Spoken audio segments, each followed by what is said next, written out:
This is a Film Stories original podcast.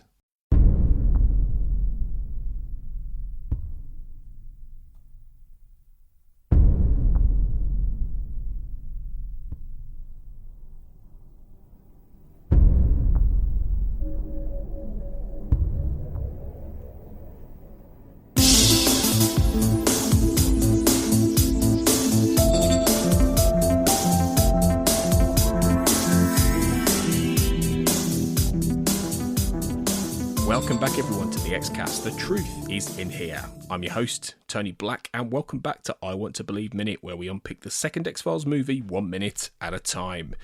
Today, helping me to explore minute 84, running from approximately 83 minutes as Mulder wrestles with the compound lock through to 83 minutes 59 seconds as Daxon looks around as his dogs bark, is recurring X-Cast guest Wayne Talbot. Wayne, we're in the thick of it now. Yes. With this escalation, so it's quite fun. Yeah, we're getting into it. This is the prop. This is the meat. This is the solid meat of it. It's the meat. This Yes. is the dog meat, if you like. Yes. We're getting there.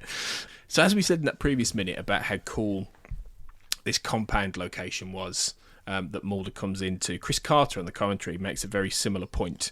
He says apparently it was a lumber yard by day. He loved this. He absolutely loves this location. You know, he talks a little bit about it. He said, but they were shooting. It was a fairly remote area, but they were shooting in quite a perilous place. He said, and he rattles this off, right? Like it's just like he's gone to the shops. It's so casual. He said, yeah, there was a chance of an avalanche. There was a possible avalanche. There were hunters in the area. There were some wolves knocking about, and there was even a possible mountain lion roaming around. Jesus. So yeah, they were proper out in Canada by the sound of it. Here. Yeah, it's just a normal day out in a boot out in Canada. Jesus Christ. Yeah, a normal day making the X-Files, basically. I suppose they're probably used to it from the show. They're probably used to that type of stuff. It's like they were getting, you know, mountain lion sightings and wolf pack sightings and stuff like that, and you know that's probably the norm for them, I guess. You know. Yeah. Yeah, I wonder though when they were making it how often they used to go out to the wilderness, you know, because they probably spent I've written they spent most of the time in Vancouver itself or on the outskirts, and they just went to the odd park to film some stuff. We need some shrubberies and some trees just to put a body somewhere or a lack thereof, or you know, some weird happening. Yeah. Whereas here, that they had, by the sound of it, they went out into the proper wilderness. But yeah, he really liked that location generally, which is great. But inside the compound, we've got the operating going on Thomas. There's a great shot where you see through Urov Koltov's, Alex Dykin's glasses, you see him operating. I thought that was a really cool way of showing what he's doing. No, it was it's like, again, Carter does, like, I mean, I know it was his big directorial debut movie wise, but he does show skill here. Like, I mean, there's some great moments in this movie, and one of the minutes we mentioned previously of Mulder going up the street, the cinematography does kick in heavy in this moment, and he uses a lot of nice setup shots, kind of flipped angles and stuff like that. And this particular minute with that particular shot, yes, he's very much flexing it there for sure. Yeah, he is. Yeah, I do think his directing in this is really underrated, actually. I think it's one of the best aspects of this film, the direction, and the cinematography as well. But I don't think he gets enough credit, actually, Carter, because obviously he didn't direct Fight the Future. That was Rob Bowman. And Rob Bowman does a really good job on that. Don't get me wrong. But I think, you know, and Carter had directed some episodes of The X-Files, obviously, before Fight the Future. But I think, you know, I think he's really good in where he puts his camera, the kind of choices he makes. You know, it makes me wish he'd directed more movies, actually, because I actually do think he's really good at it. And those are the kind of shots that prove it for me. Oh yeah, no, I agree. I mean, he should do more directions. I don't know if he'll ever want to do that, but like, I know as a director he's done a few things, but not a lot. Like, but I think that I think he did, after this he did a TV movie called The After, but that was the only thing he directed after this. There wasn't much else. He did an episode of then after that. Yeah. No, absolutely, yeah. The After was... We covered The After years ago. We did an episode on The After. I think me and Darren Mooney did it. And it was a strange old beast, that one. But it would have been interesting to see where it went. But it was odd. It was an odd episode of television. Do you want a quick fact about Dr. Yurov Koltov? Yes. Wayne. Yes. Now, particularly his name, this might actually already have been mentioned on a previous minute. And, we record all these way out of order. So if listeners have heard this before, I apologise. But you may not have heard this, Wayne. So this might just be for you. Here's a quiz question. Pop quiz. Hot shot. Okay. Right. Okay. Here we go. Can you name the episode where the name Yurov Koltov appears? And I'll give you a clue, right? Because this is the second use of this name. Okay. It's the name of a ship. Oh. So this is testing your X-Files knowledge here. Oh, wow. I can't think off the top of my head. No, I don't know at all. What is it? What's this? This has stumped me. Well, it's actually the Yurov Koltov Star of Russia, and it is the ship in the episode Patient X and the Red and the Black in season 5.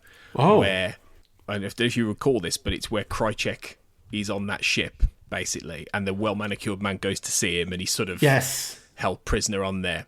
And it's at that point in that episode where Krychek's coming back and Scully's meeting all the abductees and things like that. So yeah, the ship is called the Yurov Koltov Star of Russia. So they borrowed that for this Doctor, which is a deep cut X-Files fact. I wouldn't, I quite a lot of people listening to this probably already know that, to be fair. And like I said, maybe it was on a previous minute. I'm just repeating information. Well, I definitely did not know that. I didn't pick up on that, but that's been super meta with your own lore right there. That's what that is. Absolutely. That's what we're for. This is what minute by minute podcasts are for, Wayne. 100%.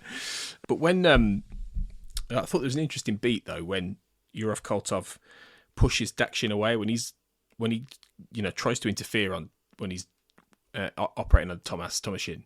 He pushes him away. So it made me think about who's the boss here, who's running the show. Is it's an interesting dynamic, and I don't necessarily think we fully know the connection between all of these people in this film.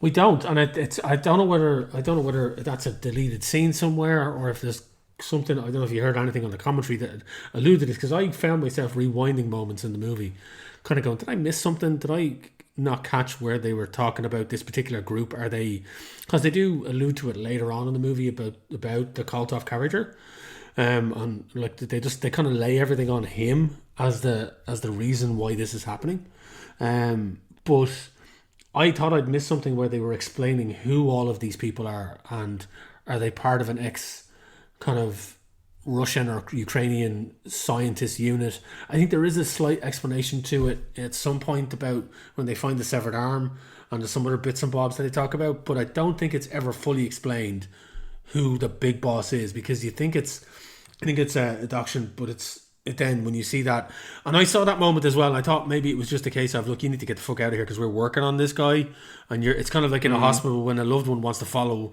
their loved one into the operating theatre and say, sorry, you can't come this far, type of a thing.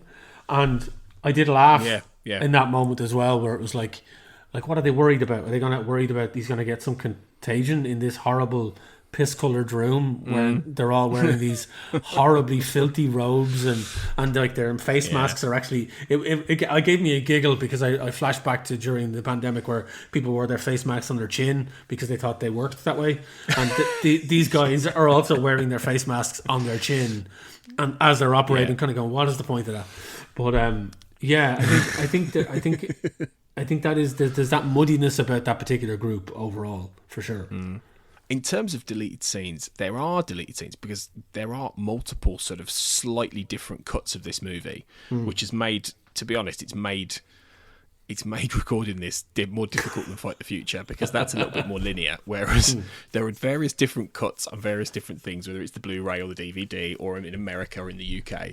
I'm not entirely convinced, Wayne, that we've not got it all synced up on these 80 these 100 podcasts, if I'm honest. I think there's going to be points where we've gone, this doesn't quite fit, but you know what, that's podcasting for you, because I'm not sure, to be honest, at this stage. It's possible though, it is possible, because they did make a few little chops and things here. Because it does, I think it does feed it. It's like it feeds into the vagueness of the overall plot, I think, as well, and the lack of kind of fear you feel about these particular. They just, all they are is body snatchers, really, and it's like there's no real like reasoning behind it. Like, oh well, you know, say, oh, they were part of this experiment back in, you know, the Ukraine, or part of Soviet Russia, and this is what they did back then, and there was an element of they were trying to build a super soldier type situation, and those doctors are for something like that. Anything that will give us a bit of background about the characters, why they're doing what they do, or how they can do what they do.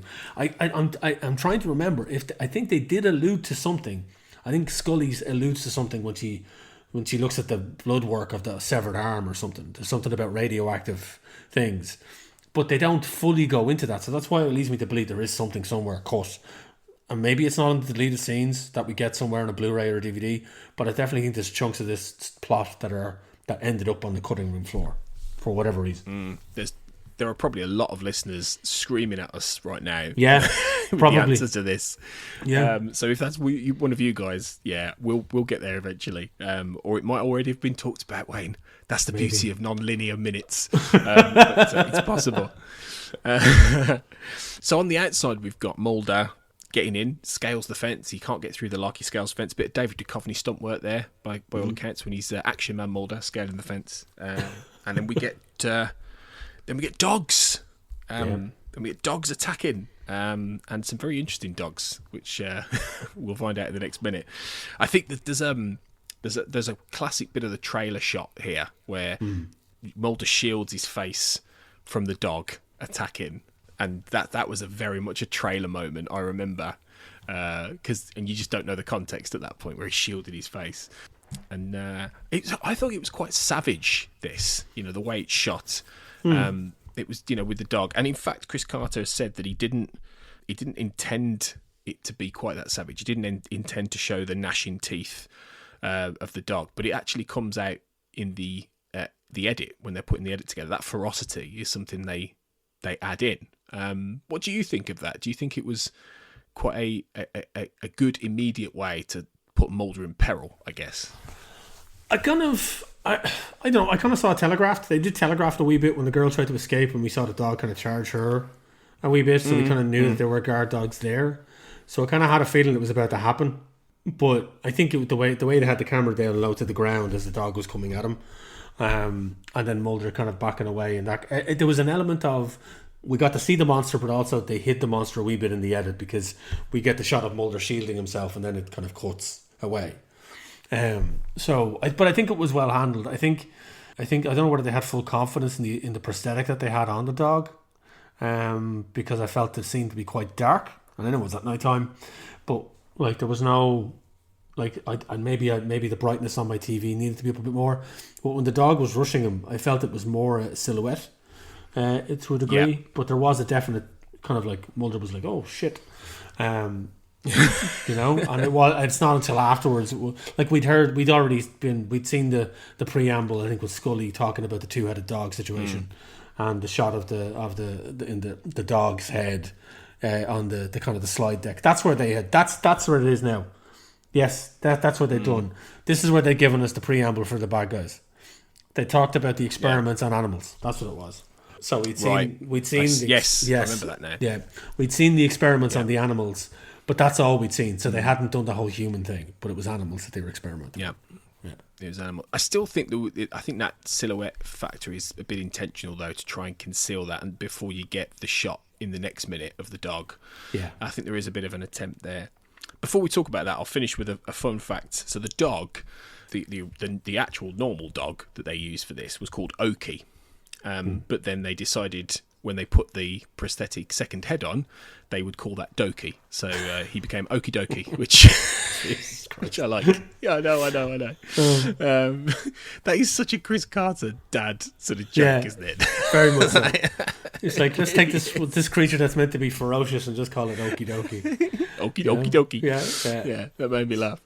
Well, on that bit of silliness, let's call time on this minute, Wayne, and we'll come back very soon to talk about minute 85 as the fun with the dog continues, and we finally see Scully. We haven't even mentioned her, I think, in the last few minutes, so that'll be quite fun, I think. Let's come back and do that. All right, well, we'll be back very soon then to talk about minute 85, but thanks for listening, guys, as always, and do remember, until next time, trust no one. Okie dokie.